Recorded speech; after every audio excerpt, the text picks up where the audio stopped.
Hello there, grade 5. For today's topic, we are going to talk about waste management. Okay? So, how can waste be managed properly? What can you say about these photos? Are these beneficial to the environment and other living organisms here on Earth?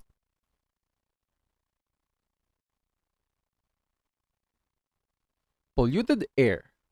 Our atmosphere is filled with greenhouse gases, which includes carbon dioxide, methane, nitrous oxide, fluorinated gases, or F gases.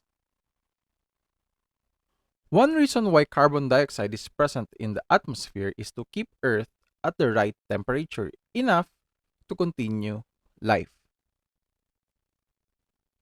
Knowing that carbon is one of the most common elements on Earth, it is also one of the many reasons why we experience global warming. We have lost control of production for carbon emitting products, and waste is one of those that emits carbon. The increase of carbon content in our atmosphere is already at an alarming point. Why? It traps the heat on Earth to a point of rather maintaining the temperature. It slowly increases the temperature on Earth, resulting to melting of polar caps, which increases in volume of water and changing ocean temperatures, which affect how things are in areas around the world. So if you notice, there are unusual things, or not actually unusual things, but first time events in some areas in the whole world. Okay. So these are examples of things that are happening unusually to some places here on Earth.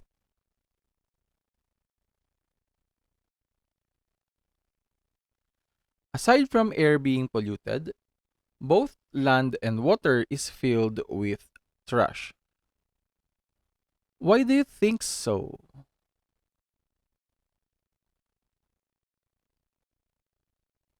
This only proves that human beings, wait, let me change that.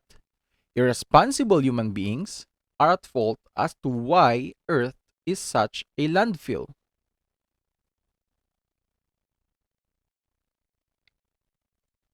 So, as a responsible human being, what can we do to help regain a healthy planet? How can we protect plants, animals, and other natural resources? Saving the planet reminds me of Captain Planet. Fire!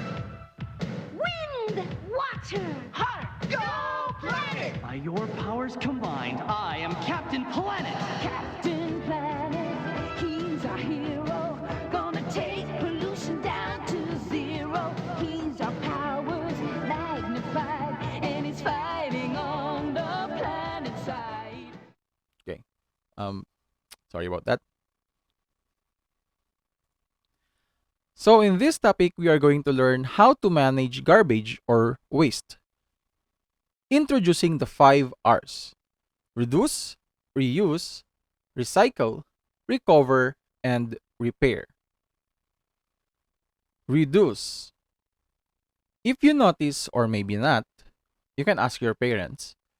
Grocery stores now offer you to make use of eco-friendly bags or just plain boxes to pack your grocery items, eliminating the use of plastics, knowing that plastics are bad for the environment, knowing that we have irresponsible human beings here on Earth.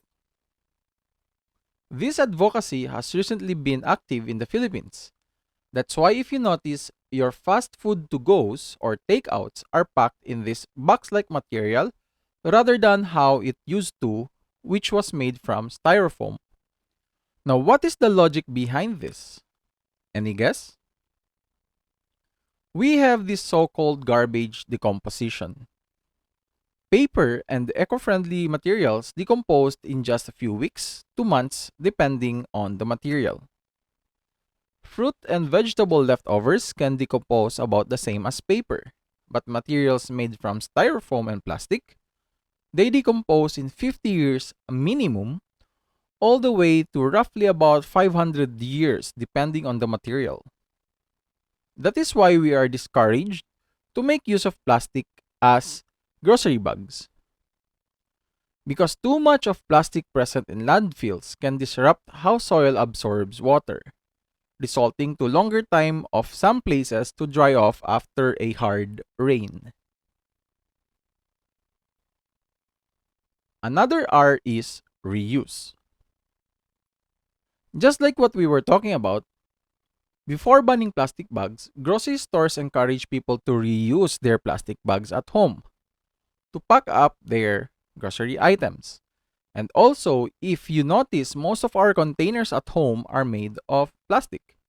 Lunchbox or plastic containers and water bottles are designed to reuse. Another useful way is the next R, which is recycle. We have been asked to recycle materials ever since. That's why we have to segregate materials accordingly: biodegradable and non biodegradable. In other places, or I mean here in the Philippines, we make use of or we use the terms that we are used to here in the Philippines, such as yun nga in Tagalog, no? We often see, for example, sa KCC, if you notice the trash bins or the mga trash cans nila, it says nabubulok at di nabubulok. Why is it said that way? So that most people can understand. Unfortunately, I'm very discouraged whenever I see other people throwing, alam niyo yun, instead of they have this certain plastic in hand. Let's say plastic cup nga, let's say from Chowking ba or ano sa mga whatever yung mga drinks, especially mga maliliit na stalls lang. So they buy these drinks. After drinking, they are going to throw it in a trash bin, which is good. It's just that it says nabubulok. Okay? Plastics are supposed to be in the di nabubulok part. Or in other words, the non-biodegradable. Okay. So medyo it triggers me whenever I see that. Parang, oh my God. Even though, yun na nga, I noticed earlier, no, just to go back to that part earlier where I said irresponsible human beings on my way to school, on my way back home.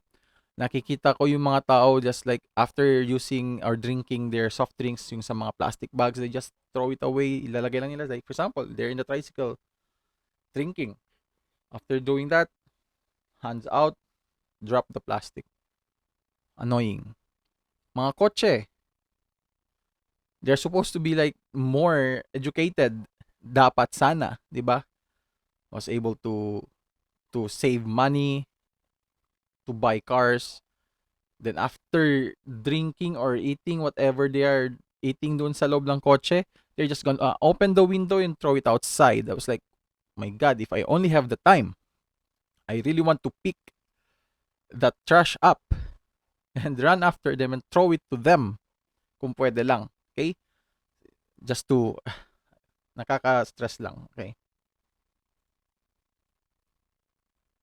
So going back to the biodegradable and non-biodegradable. And later on, non-biodegradable materials undergo on further segregation according to the materials that they are made of, such as glass, metal, paper, and plastic. Okay. It depends on the paper kasi. Hindi kasi lahat ng paper. May paper kasi mabilis lang. Okay. This is to ensure that materials will be recycled accordingly. Glass can be recycled to produce other glass materials. Metal will be recycled to new metal sheets. Paper will be recycled to other paper products. And plastic can be used for containers to grow plants. Depende na yan. Especially tayo mga Filipinos. We are fond of, ano pa to, yung mga, recycling. Especially if you go to places, yung nga, medyo yung, unlike kayo, you are born fortunate, diba? While others medyo struggling in life, they tend to make use of what's available around them, and yun ang ginagamit nila sa bahay. Plastic, as simple as yung mga CocaCola bottles na lang, they are going to reuse it as one of their pitchers sa refrigerator. Lucky if they have one. Pero meron, wala din talaga. Okay? So, maraming nagagamitan yung mga... That's why we Filipinos are really good at recycling things. Yun nga lang, hindi lang binabasa. In terms of what I've said earlier, throwing things in a ano pa to, hindi dapat doon, pero doon tinatapon. Biodegradable, throwing non-biodegradable things there. So, anyway. At first, for me lang ha, if you notice, yung sa mga CocaCola bottles, especially yung before, they have this, yung glass bottles nila, meron silang sinasabing return with cap. Okay? So at first, it doesn't make sense to me why Coca-Cola bottles include this return with cup message. Until later on realizing that it's actually their own little way of recycling the plastic and metal cups. But sadly, most people don't return the cups anymore. Well, not that they don't want to return it. I'm not saying that they are not returning it. Okay? Ang point ko is that they no longer include it with the bottle as soon as they are going to return it to the stores. Okay? Kasi yun na nga, natatapon na nila eh. After opening the bottle, yung cup natatapon na nila or just leave it on the table and later on include it along with their trash, kung ano man yung kinakain nila. Okay. The next R is recover. Not all people do this, but Filipinos are fond of this. Filipinos are known for making use of some parts of a broken object, like a broken computer. Some parts can still be used. Broken bicycle. We can still make use of the materials. Rich people usually just throw broken materials away, and those who have less in life take advantage by recovering parts of that broken item. And the last R is repair. It is quite similar to the previous R, which is recover, but in this case, what is thrown away is already broken. A certain part is no longer working, which makes the entire unit useless.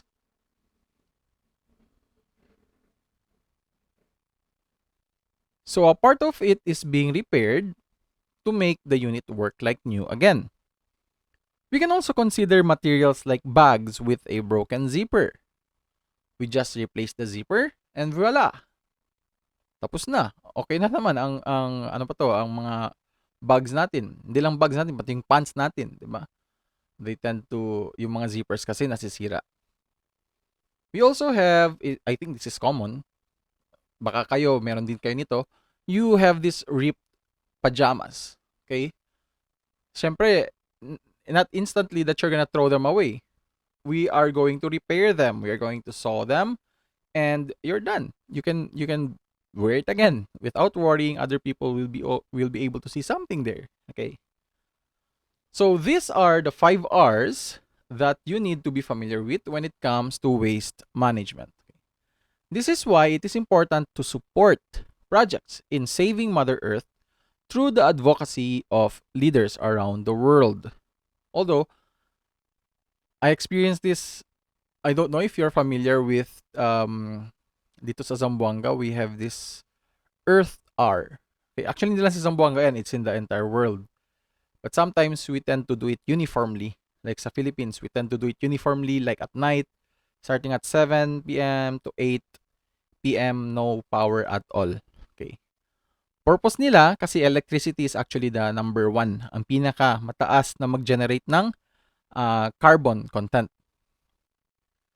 But the logic there, headed by the mayor pa talaga na a few years ago, the logic there is that yun na nga, to turn off the power so that nothing will be emitting any carbon content.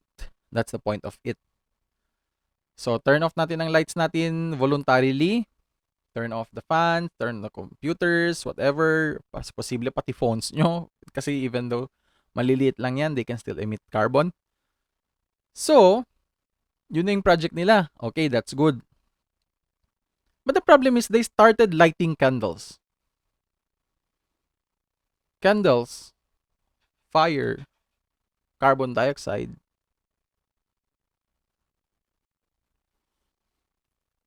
I don't know where the logic there is. Trying to save Mother Earth. It's like, oh, let's turn off the electricity. Okay, let's go. Then started lighting candles.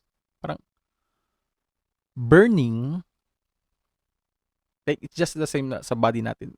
When you burn, oxygen is used up and waste, which is carbon dioxide, is produced during the process of burning. So, parang tayo, where's the logic there, people? So, in the future, in your time, in your generation, no,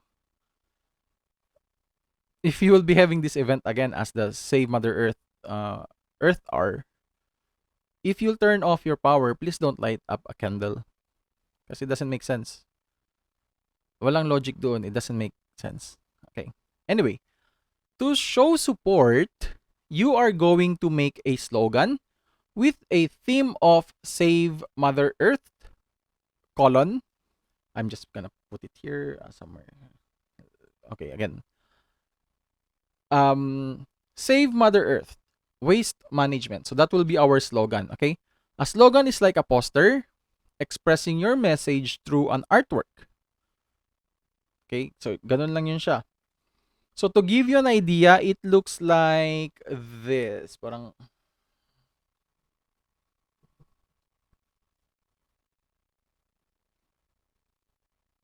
so ganyan yan siya. Okay, just to give you an idea.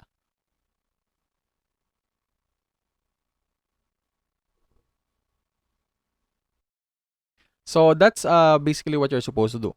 Okay? Um I want you to include the 5 R's in your poster. Okay, include nyo yung 5 R's na yun. And don't worry that I will give you time for this one. Ano ba yung mga 5 R's natin now that we talked earlier? These are the one is reduce, reuse, recycle, recover, and repair. Okay, 5. Please include them in your project. Okay? Yung sa slogan ninyo. Okay, do not worry kasi I will give you time to finish this work. So the deadline for this project will be today. No, just kidding. First, the deadline for this project will be on October 5, which is technically 2 weeks from now. So that ends our last topic for chapter 2. So then again, please, yung projects nyo. Kasi some of you don't do your project eh. Yung EPP ninyo, nasaan na? I don't see it. Si Robert already sent me yung mga harmful materials. Maggie, you did not send anything yet. Okay, so please, just to remind you, you're supposed to. If you don't have, if you're gonna say that you don't have it, then you can ask your Maggie, you can ask your ano pa to, dad. You just take a video of you while doing the activity. Kasi yun ang ginawa ni Robert. Okay? So that's it.